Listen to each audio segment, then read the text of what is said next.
Bonjour à tous ceux qui sont déjà présents, tous ceux qui sont fidèles à nos webinaires, qui sont voyages au cœur de la nature. Au cœur de la nature, on continue avec ce troisième épisode, la sélection face au climat. Alors, vous avez eu un premier épisode avec François Party, auteur, La clé du champ, comment domestiquer les plantes. Et puis, deuxième épisode, État de la recherche avec Sophie Haguer de l'Institut de l'élevage, avec Randall Wisser de l'INRAE, qui était en anglais, c'était innovation. Et là, troisième épisode avec Victoire Jolin, qui est chargée de projet en amélioration et traçabilité des plantes à Végénov. Elle nous dira, Végénov, ce que c'est. Et puis, on a également Julien Fortin, responsable de la ferme expérimentale de Torigné d'Anjou. Et avec lui, on a vers un élevage acteur de la transition climatique. Donc, on verra comment l'une est davantage sur le végétal et l'autre fait le lien entre le végétal et l'animal. Bonjour à tous, merci pour cette introduction. Alors, je présente donc Victoire Jolin, je travaille à Végénov. Je vais présenter en deux mots Végénov. On est un centre de recherche appliquée qui est spécialisé dans le végétal. On est basé dans le Finistère à Saint-Paul-de-Léon, pardon. On a été, on a été créé, enfin, l'entreprise a été créée par la filière légumière bretonne pour vraiment répondre aux attentes des producteurs en fait et aux besoins d'innovation de la filière légumière bretonne.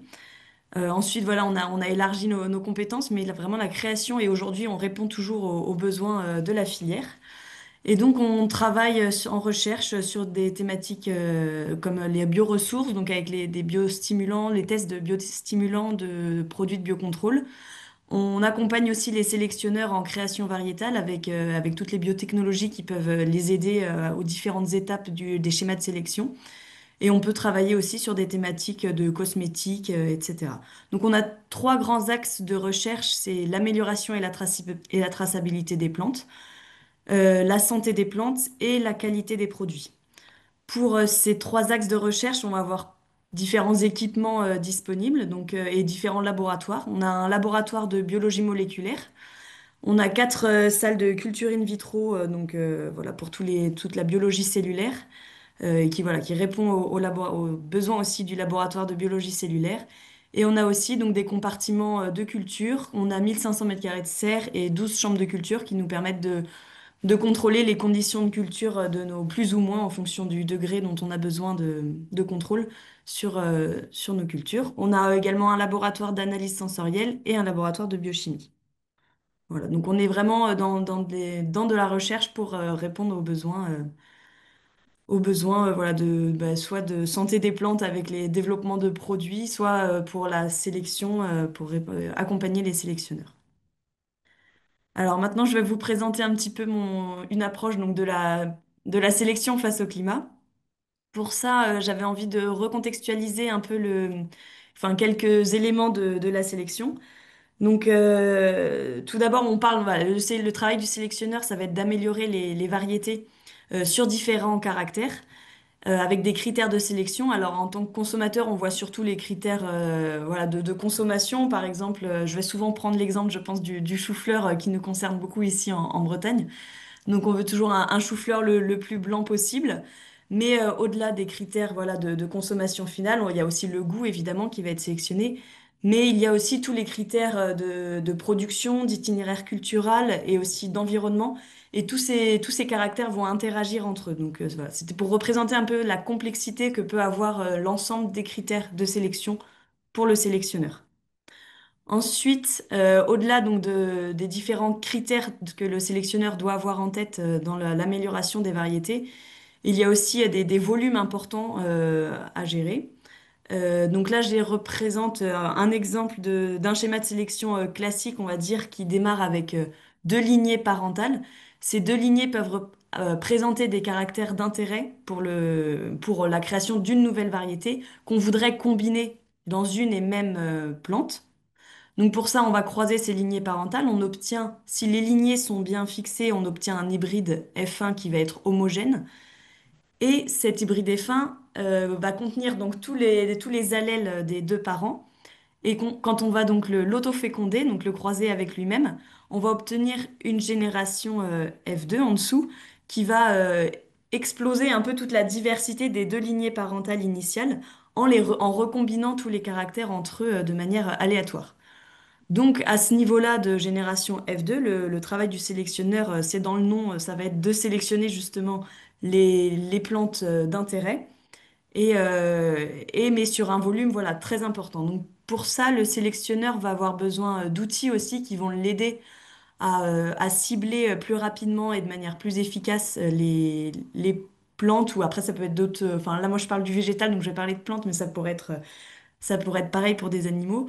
Voilà, les plantes d'intérêt qui combinent les caractères qu'ils recherchent. Donc là, je vais vous présenter un exemple de développement d'outils dans le contexte justement du changement climatique que nous avons développé pour aider le sélectionneur dans cette sélection et dans le choix des plantes voilà, en cours de sélection.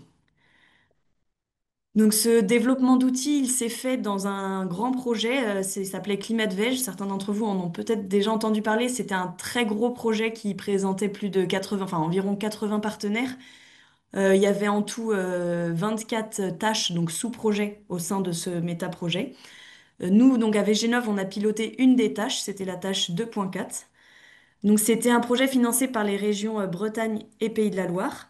Alors nous, ce qui nous concernait, c'est que dans ces régions-là, ce qui nous intéressait, c'est que dans ces régions-là, ce sont des bassins importants de production de brassicacées, avec les acteurs justement de sélection dans ces régions. Ensuite, on avait ClimateVeg, c'était vraiment un projet qui s'orientait aussi sur le changement climatique. Le but, c'était à travers toutes les tâches et tous les sous-projets, de développer des solutions d'adaptation pour les cultures au changement climatique.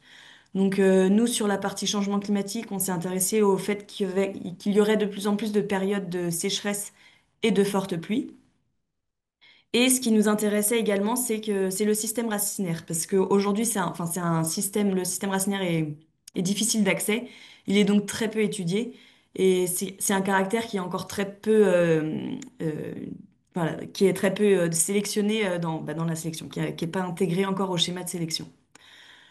Donc, pour pouvoir justement intégrer ce système racinaire à la sélection, on a décidé de développer des outils qui allaient aider le sélectionneur à cribler le système racinaire.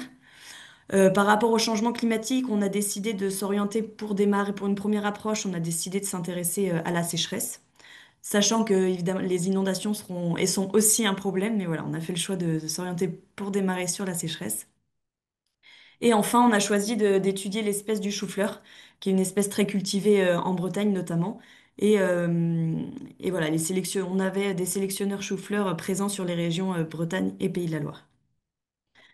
Donc pour construire ce projet, on a monté le projet avec différents partenaires qui se complétaient sur les différents rôles. Donc nous, à VGnov, on a piloté cette tâche et on a développé donc un outil de phénotypage en conditions contrôlées. Le CAT, qui est également à Saint-Paul-de-Léon, est une station d'expérimentation, a réalisé donc tous les essais au champ de ce projet et a fait également les analyses de données, pardon.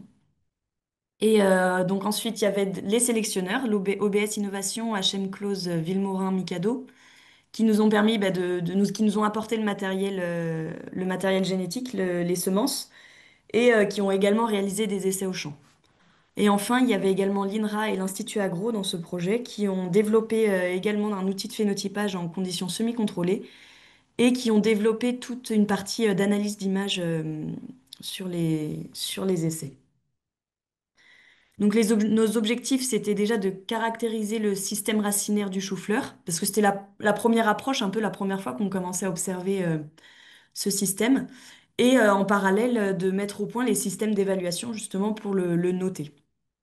Et l'objectif final, donc à la fin du projet, c'est une fois qu'on avait développé ces outils-là, de les valider pour pouvoir les transférer aux sélectionneurs et qu'ils puissent les intégrer dans leur schéma de sélection. Pour pouvoir étudier le système racinaire et confronter un peu nos outils aussi, on est allé chercher une diversité génétique qui est représentative donc du chou-fleur. Pour ça, on avait les sélectionneurs qui nous ont fourni la majorité du matériel, avec en tout 38 génotypes. Et on est allé chercher un peu plus de diversité dans les centres de ressources biologiques. Donc l'INRA, le CRB Brassisol nous a fourni 10 accessions, qui sont donc des ressources génétiques. Et le projet Brass Explore avait lieu un peu en parallèle et était allé récolter des populations sauvages de choux. Donc on a récupéré 3 populations sauvages de choux également. Donc on avait un panel d'une cinquantaine de variétés qu'on a étudiées au champ. Et on a construit sur ce grand panel, on a sous-sélectionné un panel qui représentait selon nous la diversité génétique, donc d'une dizaine de génotypes, qu'on a étudié de manière plus approfondie. Donc ce fameux panel de génotypes, nous, on a pu le tester au champ pendant 4 ans. On l'a testé sur 3 sites différents. On a testé 2 méthodes d'application du stress hydrique. C'était pas toujours évident d'appliquer un stress hydrique en Bretagne. Et on a étudié donc voilà, les 51 génotypes. Donc au fil des 4 ans, on a acquis un peu plus de connaissances déjà sur le système racinaire et comment aller l'observer au champ. Et en même temps, ça se faisait en parallèle. On a développé donc les outils au laboratoire ou en serre pour noter oui, noter tout simplement ces systèmes racinaires et les tester en conditions de stress hydrique. Donc à Végénov, on a développé un outil en culture in vitro sur des milieux gélosés. Voilà, on a pas mal travaillé sur le fait d'utiliser un gélifiant, je ne sais pas si vous voyez sur les photos, qui était le plus transparent possible pour pouvoir voir les racines facilement et intégrer même, si possible, de l'analyse d'image automatique pour ne pas avoir à faire les notations. Mais c'était pas encore l'analyse d'image n'était pas encore développée, donc on a quand même fait les notations on s'est intéressé à la longueur des racines, aux ramifications et aux biomasses. Pendant ce temps-là, également à l'INRA, il y avait un protocole qui était développé sur donc ce qu'on appelle des rhizobox. Vous pouvez voir sur les photos, ce sont des boîtes de taille A3. Donc on a la plantule qui se développe en fait le long d'une paroi transparente. Donc on peut bien voir le système racinaire au cours du temps se développer. Derrière, on a un tissu bleu qui nous permet de créer un contraste optimal pour l'analyse d'image. Et si vous arrivez à voir, il y a enfin la boîte il y a une certaine épaisseur, elle fait environ, je ne sais plus exactement, 1 ou 2 centimètres de profondeur. Et en fait, dans cet espace-là, on va avoir du terreau qui va apporter les nutriments et enfin la plante va pouvoir absorber les nutriments et l'eau à travers le tissu. Voilà. Donc grâce au terreau qui sera derrière. Donc ce protocole-là a été mis en place sur le panel diversifié d'une dizaine de génotypes. Et l'INRA a également développé la partie donc analyse d'image. Donc sur ces rhizobox-là, on a pu observer le système racinaire se développer au cours du temps. Et en réalisant donc des scans des rhizobox, on a pu faire de l'analyse d'image et obtenir des notations directes et automatiques sur ces essais-là. En parallèle, je vous avais dit qu'il y avait eu aussi des essais au champ qui avaient été réalisés sur les différents génotypes. Et donc sur ces essais au champ, nous avons également eu de l'analyse d'image pour avoir des notations quantitatives plutôt que juste des notations visuelles avec des classes de 1 à 5. Voilà, là on avait une analyse d'image avec vraiment des valeurs précises, de surface racinaire par exemple. Donc les différentes variables de notation justement qu'on a pu obtenir grâce à l'analyse d'image. Donc j'ai essayé de schématiser un petit peu à gauche un système racinaire qu'on pourrait avoir, donc qu'on s- qu'on peut scanner donc grâce au Rhizobox. Et de ce scan, donc on obtient une surface racinaire, une surface englobante, qui va prendre aussi en compte les espaces en fait qu'il y a entre les racines. On va aussi avoir une enveloppe convexe qui va représenter un peu le volume exploré par le système racinaire. Et ensuite, on a des informations de largeur et de profondeur du système racinaire. Donc là, je vous ai un peu présenté toute l'acquisition de données et tout ce qui a été fait en fait pour acquérir des données. Donc sur la partie, donc on a acquis des données donc sur la partie Rhizobox avec l'analyse d'image.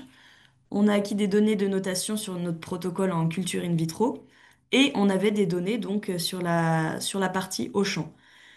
Nous, l'intérêt, c'était de vérifier que nos protocoles, donc que ce soit les protocoles Rhizobox ou le protocole en culture in vitro sur milieu gélosé, que ces protocoles nous permettaient en effet de prédire ce qui se passait réellement au champ.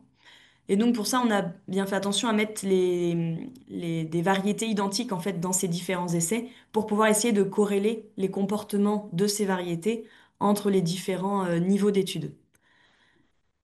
Donc ce qu'on a pu, donc ça c'est l'analyse de données, pardon, qui a été faite.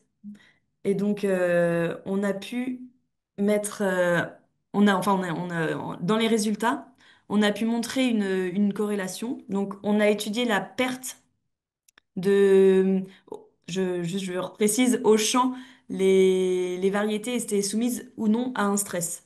Donc on avait un peu l'information de tolérance au stress hydrique par la perte de vigueur foliaire. Donc plus le chou-fleur était atteint au niveau aérien, on considérait moins il était tolérant au stress hydrique. Et donc cette tolérance au stress hydrique, on a pu la corréler avec en fait une biomasse importante sur notre protocole en culture in vitro. Donc si je résume un petit peu, nous en 15 jours au laboratoire, en mettant la variété, en testant la variété au laboratoire sur un milieu gélosé, on pèse notre petite plantule de 15 jours et on arrive enfin, la corrélation n'est pas parfaite, mais on arrive plus ou moins à prédire lesquelles seraient tolérantes au champ, au stress hydrique.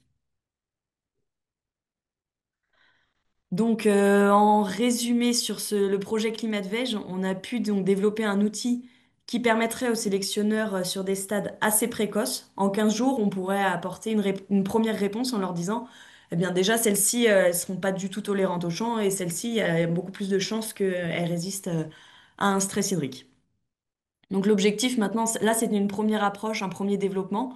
On a des outils et on aimerait maintenant les adapter à davantage d'espèces et également à différents stress.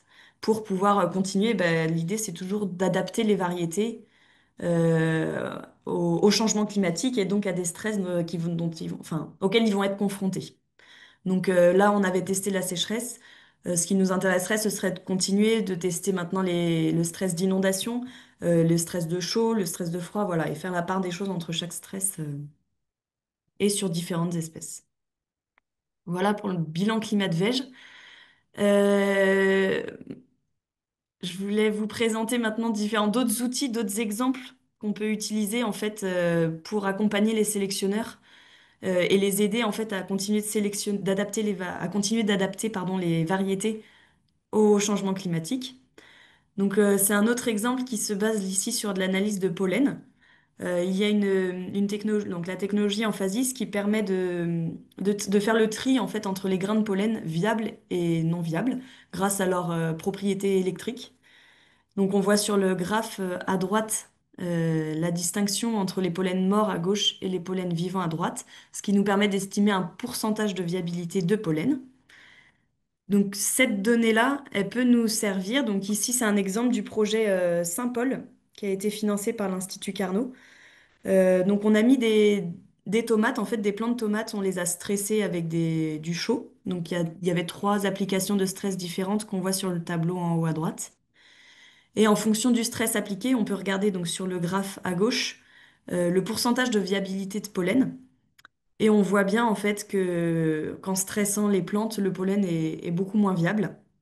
Et cette perte de viabilité pollinique impacte la production de fruits. Donc en bas, on voit le graphe de biomasse fruits frais. Et donc enfin, c'est un exemple pour montrer que il y a des analyses parfois qui nous permettent d'expliquer, parce que d'accord, les plantes sont stressées, on voit qu'il y a un impact sur la production, mais à quel moment en fait, cette production est impactée et pourquoi elle est impactée, eh bien, ici, ça explique en partie en tout cas, c'est dès la formation des boutons floraux, le pollen qui va être impacté et qui va donc limiter la production des fruits. Donc ça peut être un autre outil d'exemple qui pourrait aider les sélectionneurs à comprendre aussi ce qui se passe au niveau de la culture et les aider à sélectionner peut-être les variétés qui seront les plus résistantes à ces stress, voilà, et qui continueront de faire du pollen viable malgré des stress thermiques. Alors j'ai d'autres exemples assez un peu plus généraux pour tout simplement aider la sélection en fait à aller le plus vite possible aussi parce que l'enjeu ça va être de créer des nouvelles variétés qui vont répondre au changement climatique, mais on pourra peut-être pas prévoir enfin, tout ce qui va se passer avec le changement climatique. On sait qu'il va y avoir des nouvelles maladies qui vont émerger, mais voilà, donc quand elles vont apparaître, il faudra répondre rapidement et essayer de les anticiper au maximum. Et donc sélectionner rapidement des nouvelles variétés qui seront adaptées, résistantes, etc. Donc pour ça, il y a différents outils. On peut utiliser de la sélection assistée par marquage. Cette technique, elle est utilisée quand on connaît la région du génome où se présentent donc les gènes responsables des résistances, par exemple. On peut cibler avec seulement un prélèvement foliaire. On peut identifier lesquelles plantes présentent ou non les résistances et donc faire un premier tri des descendants. On peut également faire du sauvetage d'embryons. Donc quand il y a on veut combiner des caractères d'intérêt de deux parents, par exemple, mais ces deux parents-là sont peu compatibles, on a parfois besoin de donner un petit coup de main euh, au croisement et donc de faire du sauvetage d'embryons. La fécondation se passe, mais après l'embryon est peu viable. Donc on fait du sauvetage d'embryons pour permettre de tout de même faire ces croisements compliqués. Alors les haplométhodes, là, ça commence peut-être à être un peu plus technique, mais en quelques mots, quand on crée une nouvelle variété, il nous faut et qu'on veut une variété lignée, voilà, pour ceux qui ont ça en tête, c'est des lignées vraiment très fixées, enfin fixées, homozygotes. Et pour obtenir ces lignées homozygotes, il faut parfois 5 générations d'autofécondation pour que la lignée se fixe petit à petit. Et grâce aux techniques d'haplométhode, en fait, on va mettre en culture des gamètes qui vont nous permettre d'obtenir cette lignée fixée en une génération au lieu de 5. Donc ça permet de gagner énormément de temps en sélection. Et un autre exemple, donc le speed breeding. Là, c'est vraiment mettre les plantes dans des conditions forcées qui vont raccourcir les cycles de culture et qui vont permettre de faire plus de générations en moins de temps et donc d'obtenir des variétés plus rapidement. Voilà un peu tout ce que j'avais à dire. Alors en bilan, je pense que ce qu'il faut avoir en tête, c'est qu'il y a des travaux qui sont déjà réalisés pour adapter les variétés au climat. Je peux prendre comme exemple, encore une fois, le chou-fleur, où on a des récoltes qui se font sur énormément de mois. On peut avoir des récoltes de septembre jusqu'à mai. Et le produit final, nous, ce qu'on va acheter, on va avoir l'impression que c'est le même chou-fleur hein, en juillet ou en septembre, mais derrière, c'est pas du tout les mêmes variétés qui sont cultivées. Et en fait, il y a eu tout un travail justement de précocité pour pouvoir faire des cultures à différentes périodes de l'année, tout en proposant voilà, un produit final similaire. Donc voilà, c'est un exemple, mais il y a plein d'autres travaux, voilà, d'adaptation à certaines régions. Donc les travaux sont déjà réalisés. Il y a des projets de recherche qui sont menés pour comprendre aussi l'impact du changement climatique sur les cultures et savoir là où il faut cibler la sélection. Pour permettre aussi cette sélection et pouvoir anticiper au mieux et pouvoir adapter au plus tôt les variétés, on va avoir besoin aussi de projections climatiques pour orienter les caractères à sélectionner.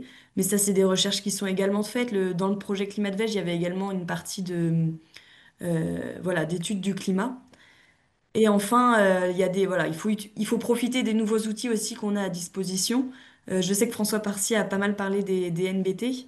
Moi, voilà, on pourrait reparler aussi de l'analyse d'images. Il y a énormément de robots de phénotypage qui sont fabriqués aujourd'hui et qui permettent aussi d'avoir accès à beaucoup plus de données et de cibler, de cribler plus facilement les variétés. Donc, voilà, donc tous ces nouveaux outils vont nous permettre aussi d'aller toujours un peu plus vite dans la sélection et d'adapter les variétés au changement climatique et voilà, au nouveau climat dont on est. Bien, eh ben, merci la Victoire, hein. C'est en quelques mots comment faire que on sélectionne du végétal qui est adapté et comment on va jusqu'à la racine. Alors, il y a quelques questions quand même déjà. Comment on a choisi le panel des 10 génotypes? Des- Quels ont été des- les critères?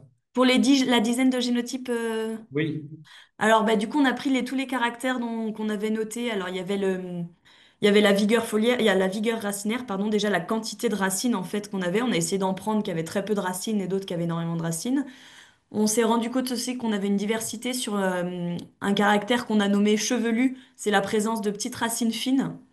Et donc, il y en a, c'était vraiment une masse de toutes petites racines, on aurait vraiment dit une sorte de perruque.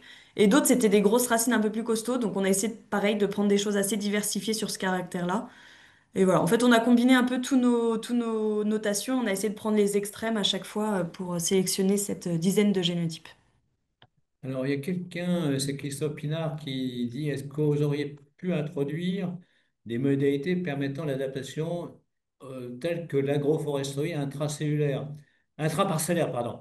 Hein, est-ce qu'il y a d'autres méthodes, enfin, qui permettent, en gros, d'associer des plantes, quoi, hein. C'est comme ça que je comprends la question Alors de non, Christophe Pinard. ça n'a pas du tout été étudié ouais, non, dans ce projet-là.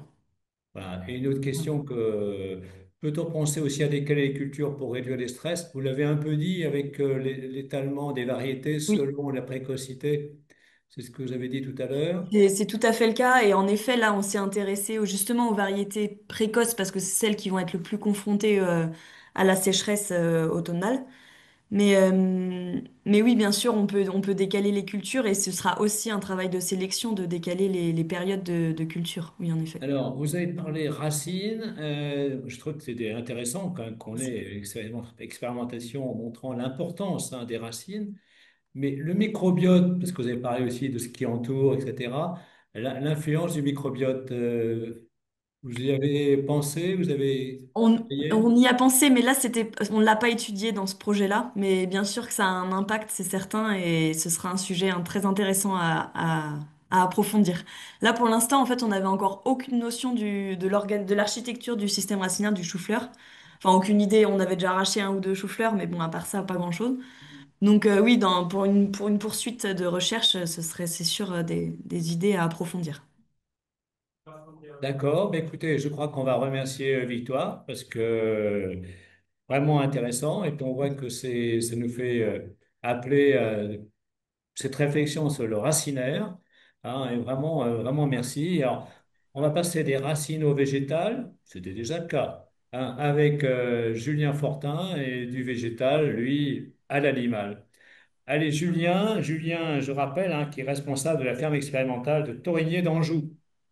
Donc bonjour, oui, donc bah, merci de nous inviter à l'occasion de ce webinaire. Donc l'idée là, effectivement, c'est de vous proposer un exposé sur des travaux conduits sur la ferme expérimentale de Torigné d'Anjou, qui vise à se diriger vers un élevage acteur de la transition face aux défis climatiques, avec bien sûr, hein, des enjeux de sélection et d'adaptation face à ces évolutions climatiques. Alors, rappelez en introduction ce que c'est que cette ferme expérimentale de Torigny d'Anjou. Donc, c'est une ferme de polyculture élevage, entièrement conduite en agriculture biologique depuis sa création. C'est une ferme qui a été créée en 98 par la profession agricole.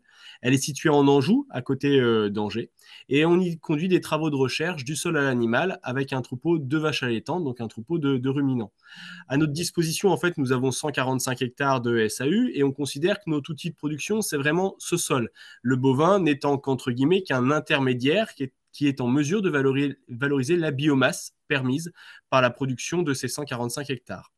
Donc sur ces 145 hectares, on a une partie de la surface qui peut rentrer en rotation, 85 hectares, et on y conduit principalement des cultures fourragères à raison de 85% de la sol, le reste étant consacré à la culture en fait de céréales qu'on est obligé d'utiliser, enfin dont on a absolument besoin, notamment pour la finition des bovins. Alors, notre modèle animal, un troupeau de vaches allaitantes, donc 80 vaches de race limousine, conduites dans un système qu'on qualifie de naisseur-engraisseur, c'est-à-dire que la totalité des animaux qui naissent sur l'exploitation sont commercialisés à destination de l'alimentation humaine, et le tout dans un système 100% autonome. Donc, ça représente à peu près 130 UGB et un chargement adapté au potentiel pédoclimatique, donc 1,1 UGB par hectare. Alors effectivement, ce adapté au potentiel pédoclimatique, il est très important. À Torigny d'Anjou, on est plutôt sur une zone à forte contrainte. On a un niveau de pluviométrie relativement faible, 675 mm par an, avec une variabilité assez importante. Le tout sur des potentiels agronomiques modestes, avec des sols limono-sableux, très superficiels, assez chargés en cailloux. Ce qui nous laisse à penser en fait que Torigny est un peu un observatoire avancé du changement climatique.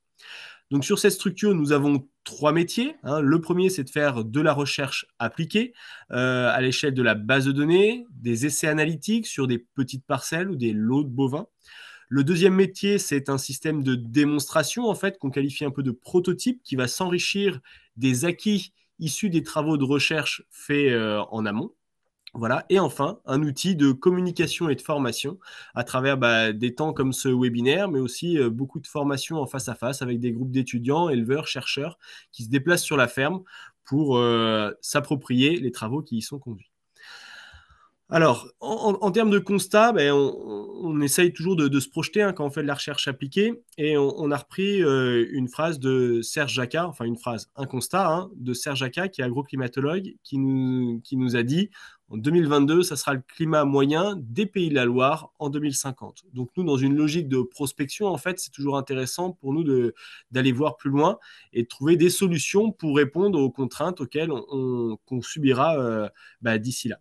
Donc on a fait un petit rappel de ce qui s'est passé en 2022, en tout cas sur la ferme expérimentale de Torigny d'Anjou, à travers 3 graphes. Le graphe en haut à gauche, c'est le niveau de température moyenne journalière en orange par rapport à la courbe bleue qui représente la moyenne. Et effectivement, en fait, sur l'année 2022 a été marquée par des températures très élevées, donc qui semblent devenir la moyenne à travers les projections vers 2050.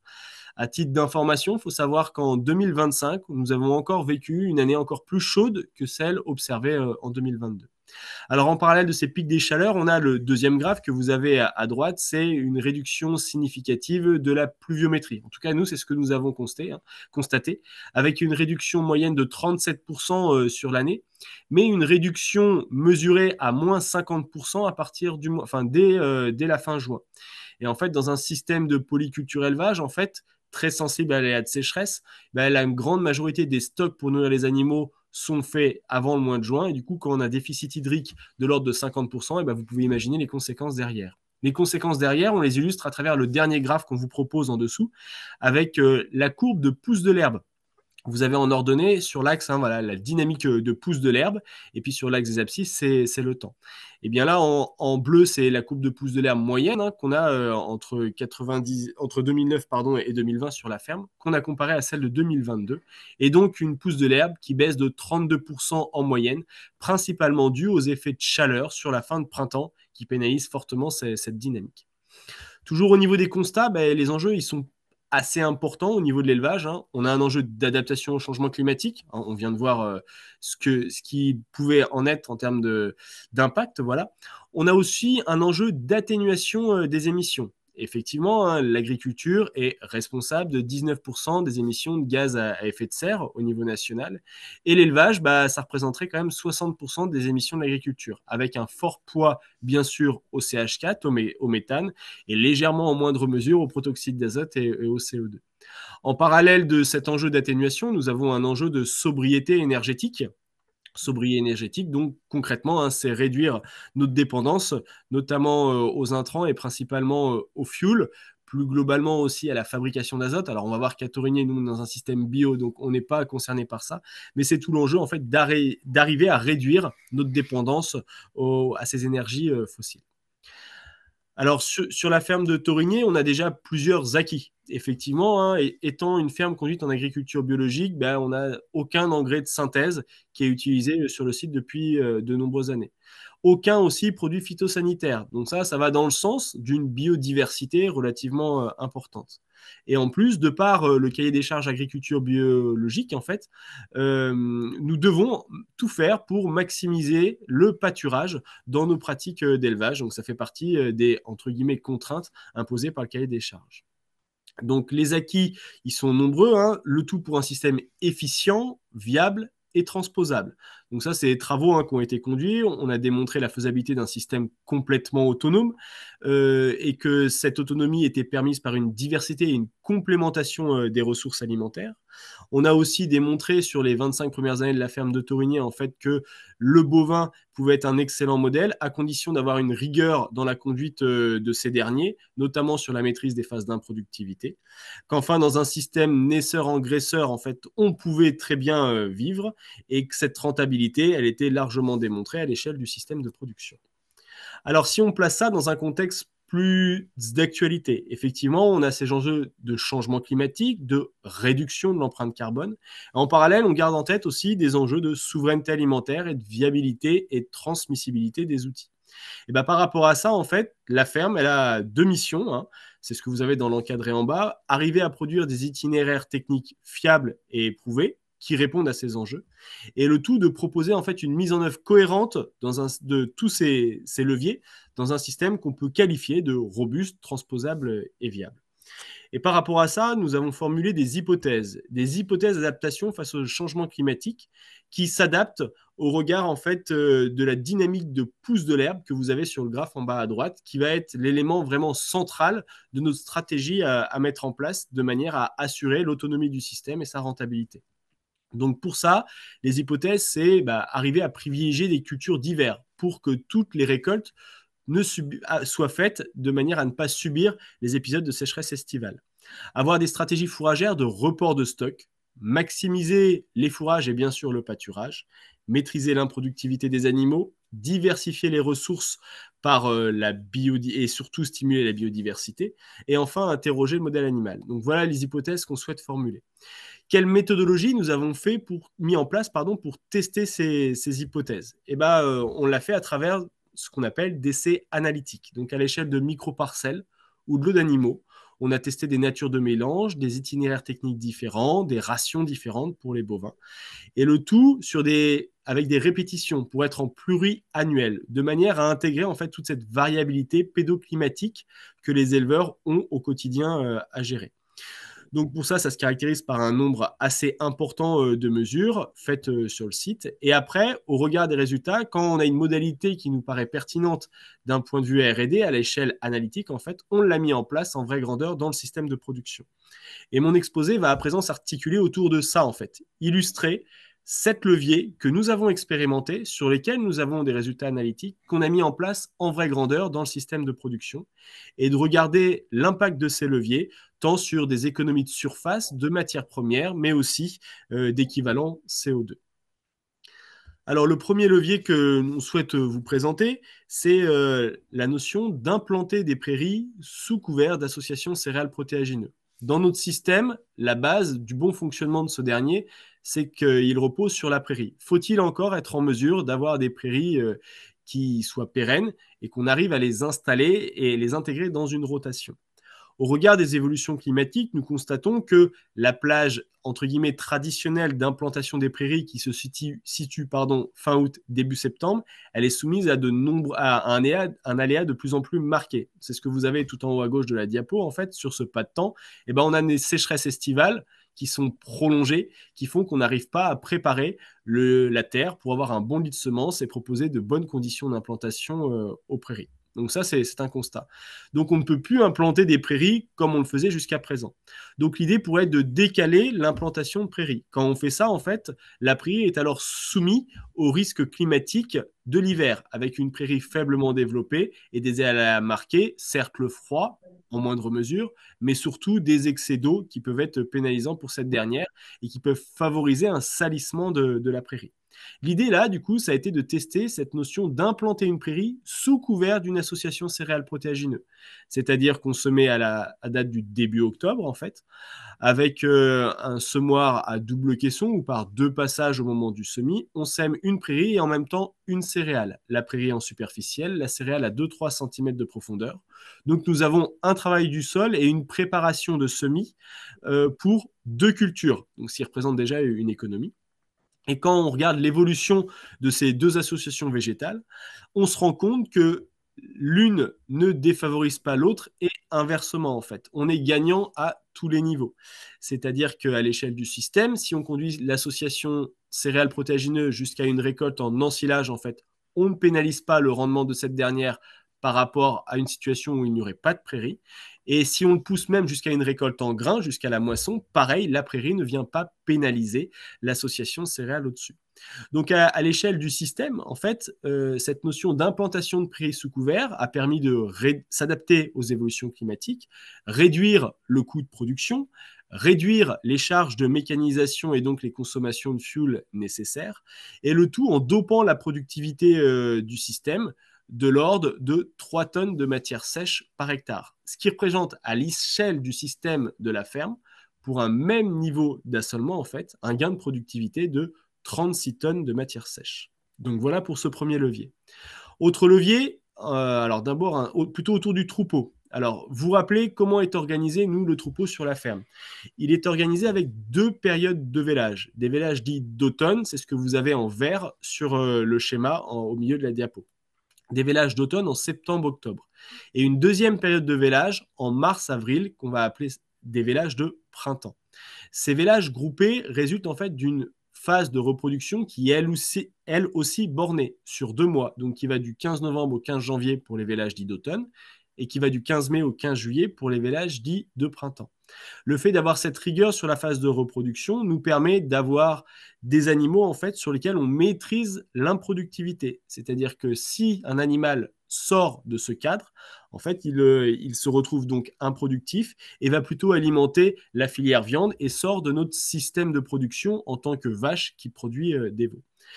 De plus, cette double période nous permet de réduire l'âge au premier vélage des génisses, c'est-à-dire qu'à partir avec cette stratégie, on peut décider à quel moment on met à la reproduction nos génisses et du coup avoir une stratégie par rapport à ça.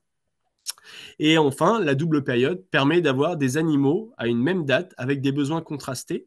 Et le fait d'avoir ce panel de besoins différents permet plus facilement de nous adapter. En fait, dit autrement, on ne met pas tous nos œufs dans le même panier. Alors, premier levier zootechnique que l'on souhaite vous présenter, c'est la réduction de cet âge au premier vélage. Effectivement, traditionnellement en France, une génisse, ça vèle à 3 ans, ce qui représente une phase d'improductivité assez importante. Nous, on a testé la faisabilité d'un premier vélage à 2 ans. Donc, pour ce faire, nous avons étudié 82 génisses issues de vaches multipares, sur lesquelles nous avons mis en place des conduites relativement économes qui sont schématisées sur le graphe en haut à droite. Des conduites économes qui laissent une très large place au pâturage et un moindre recours aux céréales, le tout avec des phases de plein pâturage et surtout de plein air le plus importantes possible. Qu'est-ce qu'on observe en fait? Qu'avec cette conduite relativement économe, on a des taux de gestation, donc ce qui nous permet vraiment de mesurer l'efficacité de ce premier vélage à 2 ans, de l'ordre de 68%. Donc, ce qui fait que l'opération, elle est gagnante. Donc, avec un léger effet saison, à l'avantage des génisses qui sont plutôt conduites au printemps par rapport à celles qui sont conduites à l'automne, qui s'explique principalement par une alimentation qui est beaucoup plus simple sur ces génisses sur la phase de printemps qui disposent d'herbes au pâturage. Alors, est-ce que ce vélage à 2 ans, il a des impacts derrière sur la carrière de l'animal?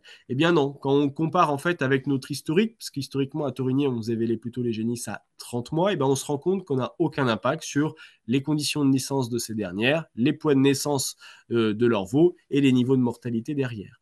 Qu'en est-il aussi après de leur capacité à refaire un veau? Là aussi, on se rend compte que 93% de ces génisses qui ont vélé à 2 ans ont pu retourner à la repro et derrière, les taux de gestation se situent entre 85 et 90%.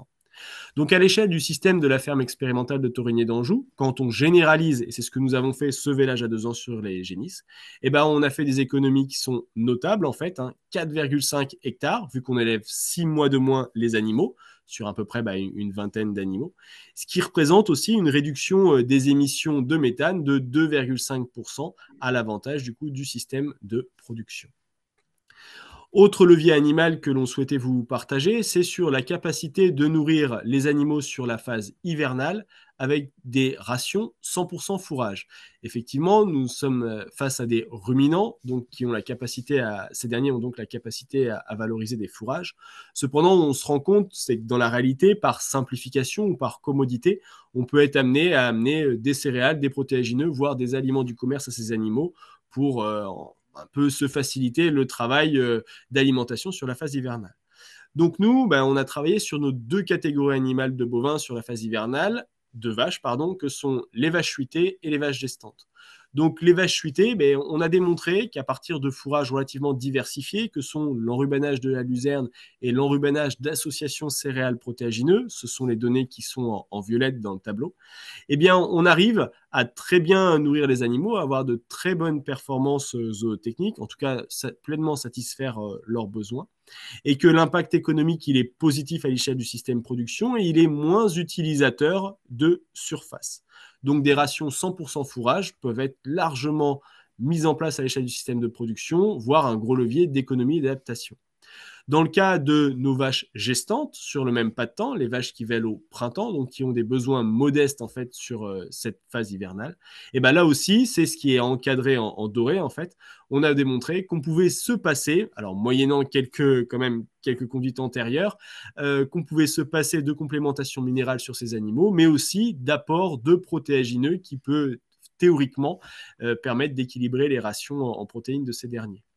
Donc, deux exemples qui illustrent en fait le fait que nos bovins, ils ont une grosse capacité, de par leur système digestif, à aller valoriser du fourrage, certes, mais aussi une capacité de résilience et d'adaptation. Je pense principalement aux vaches gestantes, où on a beau les mettre limite dans une phase de stress alimentaire, et tout se passe bien derrière. Donc à l'échelle du système de production, quand on met ça en place, cela représente une économie notable de 5 tonnes de céréales et 2 tonnes de févrole. Alors cette économie, soit on la convertit en surface, soit on la convertit en culture de vente, du coup destinée à l'alimentation humaine. Autre point sur les bovins et le lien avec le végétal, c'est sur une phase qui coûte et qui pèse beaucoup à l'échelle du troupeau allaitant. C'est ce qu'on appelle la phase de finition des vaches de réforme. Donc la phase qui nous permet en fait de partir d'un animal dit maigre à un animal fini, engraissé et donc apte à la consommation. On fait un constat sur cette phase-là à travers une synthèse de nos données qu'on a fait sur un pas de temps de 16 ans. C'est que pour bien finir ces animaux et obtenir une viande de qualité, nous sommes obligés de mobiliser en moyenne 800 kg de céréales par bovin. Et cela nous interroge dans des enjeux de coûts de ration qui sont élevés, parce que qui dit recours à la céréale dit augmentation du coût de production, mais aussi des enjeux de compétition feed food, voire plus globalement d'acceptabilité face à des attentes sociétales. Donc on s'est posé une question, est-ce qu'on pouvait réduire ces apports de céréales quotidiens de ces bovins en phase d'engraissement? Et donc c'est ce que vous avez sur le tableau en fait qui est sur votre gauche, avec en orange la ration dite témoin moyenne, qui avait fait jusqu'à présent preuve à Torigné de son bon fonctionnement. À ces bovins, on leur proposait un enrubanage de prairies dites à flore variée, donc assez riches en légumineuses, et cet enrubanage était complémenté par 6 kg d'associations céréales protéagineuses, donc 6 kg de céréales. Et on a voulu challenger ça avec une complémentation en matière première 2 fois moindre, donc à raison de 3 kg, c'est les données que vous avez en bleu. Bien sûr, on s'est donné les mêmes ambitions en termes de finition des bovins, et c'est ce que vous voyez, on atteint quasiment les mêmes poids de carcasse, 437 kg et 442 kg de carcasse dans les deux cas, avec des notes d'état corporel des animaux, en tout cas rendues à l'abattoir, qui étaient tout à fait comparables, normal, parce qu'on déclenchait l'abattage en fonction du niveau de finition. Par contre, ce qui est intéressant de voir, en fait, on va directement à la dernière ligne, c'est la marge sur le coût alimentaire. Et on se rend compte que quand on donne seulement 3 kg de céréales à des bovins, on a une marge qui est supplémentaire à une situation où on donne 6 kg de céréales. Et cela, en fait, ça nous interroge énormément sur le coût de l'expression du potentiel génétique. Effectivement, on a une très bonne génétique animale qui, pour être pleinement exprimée, nécessite beaucoup de moyens. Et là, cet essai, qui a été répété pendant 3 années, nous fait la démonstration qu'en fait, que le coût de cette expression génétique, il n'est pas toujours rentable à l'échelle de l'élevage. En tout cas, dans cette situation, il n'est pas rentable pour l'éleveur. Et le fait de donner moins de céréales en instantané aux animaux, certes, allonge légèrement les durées d'engraissement, mais amène du coup une moindre utilisation de céréales pour une autre utilisation de ces dernières, mais un gain de produits à l'éleveur, et donc que nous avons quantifié à une économie de 9 tonnes de céréales. Un autre levier, en fait, qui va montrer l'articulation entre le bovin et le végétal, c'est un constat face aux évolutions climatiques que nous réalisons, comme partout en France, du foin au mois de juin, et qu'avec les sécheresses estivales de plus en plus marquées, nous sommes amenés à complémenter les animaux, enfin en tout cas à utiliser ce foin récolté au mois de juin dès début juillet. Et là, nous, ce qu'on s'est dit, c'est on va peut-être s'affranchir de ces coûts de mécanisation et voir s'il est possible, en fait, de ne pas récolter cette ressource et de la proposer directement sur pied aux bovins, donc de faire pâturer du foin sur pied. Donc ça peut paraître un peu surprenant, ça l'est en tout cas physiquement quand on observe la chose, parce qu'effectivement on se retrouve avec des bovins, certes à faible besoin, devant des champs littéralement de foin sur pied, et nous avons testé 2 modalités d'affouragement de cette ressource, soit les proposer de manière libre aux bovins, soit les proposer de manière rationnée, avec ce qu'on appelle une modalité de pâturage dit tournant. Voilà. Et on se rend compte qu'en fait, que la réponse zootechnique, elle est très très bonne face à ces modalités. Dans les deux situations, en fait, le bovin, il répond très bien, il valorise plutôt correctement la ressource. ce qu'on observe à raison d'un taux de valorisation qui se situe entre 85 et 92%. Par contre, ce qu'on observe, c'est que dans le cas d'un pâturage libre dit de foin sur pied, en fait, on a un phénomène de gourmandise du bovin qui fait qu'on a un gaspillage, c'est-à-dire que l'animal va plus ingérer au début de la phase de pâturage et va moins ingérer sur la fin, ce qui va entraîner globalement une moins bonne valorisation de la ressource. Et du coup, dans le cas d'un pâturage dit rationné de cette ressource, on optimise plus la performance par hectare et du coup, la ressource est mieux valorisée. Donc une technique qui permet de coupler performance zootechnique, respect de la biodiversité et aussi économie en l'occurrence de fuel parce qu'on s'affranchit d'une récolte que nous avons quantifiée à l'échelle du système de production et qui permet une économie certes modeste mais quand même notable de 0,8 tonnes équivalent CO2 à l'échelle du système de production. Toujours sur le pâturage, c'est l'avant-dernier levier, c'est avec ces évolutions climatiques, toujours un moyen de s'adapter, c'est de faire pâturer les animaux en hiver. Effectivement, il fait de moins en moins froid, et donc du coup, nous avons des conditions de pousse qui sont possibles sur la phase hivernale. Et là, qu'est-ce que nous avons démontré en fait? C'est que toujours à travers des essais analytiques, c'est que il est tout à fait possible d'aller chercher une ressource pâturée sur la phase hivernale. Les bovins, malgré des conditions de portance qui ne sont pas toujours parfaites et des conditions d'hygrométrie importantes, sont capables d'aller valoriser 88% de la biomasse qui leur est présentée sur cette période. Alors sur cette période, l'enjeu, c'est quand même d'aller chercher 1 tonne de matière sèche par hectare. Donc à raison de 88%, vous voyez que, à une décimale près, le calcul est vite fait, il y a vraiment de la biomasse à aller chercher. Qu'est-ce qu'il faut retenir de cette technique? En fait, c'est que cette notion de pâturage hivernal, à l'échelle de la productivité par hectare, c'est le graphe que vous avez en bas à droite, ne va pas du tout pénaliser la production globale de la parcelle. Et au contraire, il va même avoir un gain sur la production de MAT, donc la capacité du système à produire de la protéine. L'hypothèse que l'on fait par rapport à ça, en fait, c'est que la prairie valorise très bien les bouses et les pissas des bovins au moment du pâturage et le retraduit à travers une bonne valeur de l'herbe qui derrière peut être récolté à l'échelle de la ferme sur les cycles notamment de printemps. Donc voilà, pour faire simple, j'accélère un peu car je vois l'horloge qui tourne pour vous présenter ce dernier levier et vous dire voilà que pour continuer à travailler sur des leviers d'adaptation du modèle animal, là on s'est intéressé en fait à un peu challenger le modèle que l'on a en troupeau allaitant. En tout cas, nous, sur le système de Taurinier, c'est notre race allaitante de race limousine. Et elle dispose de beaucoup d'avantages, de beaucoup de vertus. Cependant, elle a un défaut, c'est qu'elle manque de précocité. Et on a voulu, à travers un montage génétique, ramener de la précocité en fait à une partie du troupeau pour derrière en fait arriver à utiliser moins de céréales sur la phase d'engraissement et surtout aussi produire des animaux plus en accord avec les attentes sociétales. On pourra y revenir si vous avez des questions à l'issue de l'exposé.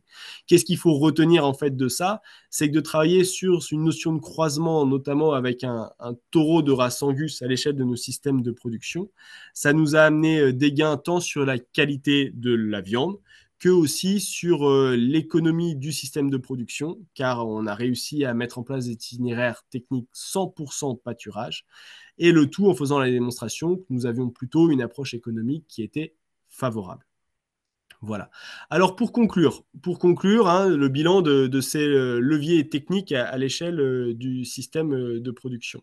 Donc on voit quand on introduit les 7 leviers que je viens de vous exposer, en fait, on s'est rendu compte à l'échelle de notre système de production qu'on avait augmenté notre production de viande vive par UGB de l'ordre de 6%. Donc c'est quelque chose d'assez important, et qu'en parallèle, nous avons réduit la consommation en fait, ou les besoins en concentré en matières premières de l'ordre de 22%. Alors cela s'est traduit par l'évolution un peu du système fourragé, c'est le graphe que vous avez sur la droite, où vous avez 3 types de fourrage, en orange les ensilages, en vert foncé les enrubanages et en vert clair les foins. Et on observe qu'en fait, que pour arriver à ces fins, il a fallu qu'on change notre stratégie de récolte des ressources, c'est-à-dire aller voir une stratégie plus qualitative, à aller du coup mobiliser plutôt du récolte de foin, d'herbes sous forme d'enrubanage pour aller chercher plus de valeur nutritive. Alors à l'échelle de la durabilité du système de production, comment cela se traduit? Eh ben, on va directement aller sur le graphe que vous avez à droite. Et quand on introduit en fait ces leviers d'adaptation au changement climatique, eh ben, vous avez des notions d'émissions de gaz à effet de serre exprimées en équivalent CO2 que nous avons comparé. Donc en vert, c'est les données de la ferme de Torigny d'Anjou, que nous avons comparé à des système représentatif de ce qui se passe en France, issu de travaux entre l'Institut de l'élevage et les chambres d'agriculture. Et on a démontré qu'en fait, que par kilo de viande vive produite, dans notre système de production qui se veut relativement économe, ben on a réduit en fait de l'ordre de 18% pardon, notre empreinte environnementale en termes d'émissions de gaz à effet de serre. Et quand on l'exprime cette fois-ci, pas par kilo de viande vive produite, mais par hectare de SAU mobilisé pour produire cette ressource, eh ben on est une économie de l'ordre de 50% par rapport à des références moyennes qu'on peut trouver sur le territoire français. Voilà. Et enfin, avant de conclure, hein, aussi les notions de consommation énergétique au regard de ces 7 leviers que je vous ai exposés, eh ben nous faisons le constat qu'effectivement, hein, nous avons certes une utilisation du fuel qui est relativement modeste à l'échelle du système de production, hein, 75 litres par hectare et par an. Mais quand on compare cette consommation par rapport, même grave que tout à l'heure, des systèmes quasiment équivalents, en tout cas plutôt représentatifs des élevages allaitants français moyens, eh ben nous avons réduit de 35% en fait la quantité d'énergie mobilisable en fait par kilo de viande vive produite, ou 2,5 moins en fait d'énergie utilisable par hectare de SAU. Donc réduire l'empreinte fuel de la viande passe avant tout par le pâturage. Voilà. Et donc, en synthèse et en perspective, bah, on a 2 éléments aujourd'hui hein, qui structurent notre réflexion. C'est que bah, les conséquences du changement climatique, elles vont s'intensifier. On va avoir aussi très probablement hein, des tensions sur les disponibilités et l'allocation des ressources qui vont s'accroître. Donc, on pourrait faire l'hypothèse que développer des formes de valorisation fourragère par le pâturage permettrait d'avoir des itinéraires techniques plus économes, plus sobres et qui permettraient vraiment de mettre en adéquation, en fait, en synergie, l'élevage et les cultures. En parallèle de ça, bien sûr, il va falloir continuer à poursuivre ce qu'on va appeler l'approvisionnement du marché intérieur avec des viandes de qualité. Hein. Il s'agit là, du coup, de peut-être ne pas avoir peur de revisiter le modèle animal pour arriver à le rendre le plus bas carbone et le plus en adéquation avec le système de production qu'on peut mettre en face. Donc en conclusion, hein, on peut dire que bah, pour une agriculture plus sobre et résiliente, on peut faire un pari, c'est que le tandem prairie et donc végétal bovin pâturant, il a encore de l'avenir. Eh bien, écoute, Julien, vraiment merci à toi. Un merci d'avoir eu un message très pédagogique. Ça a été souligné par quelqu'un. Et en plus, un message où tu montres que finalement, à la fois, il faut savoir conduire l'élevage et conduire les cultures, qu'il y a vraiment une dialectique entre les deux, hein, que la complexité, elle est vraiment multiple et que vous avez intérêt à jouer de toutes les cordes, hein, pour réussir.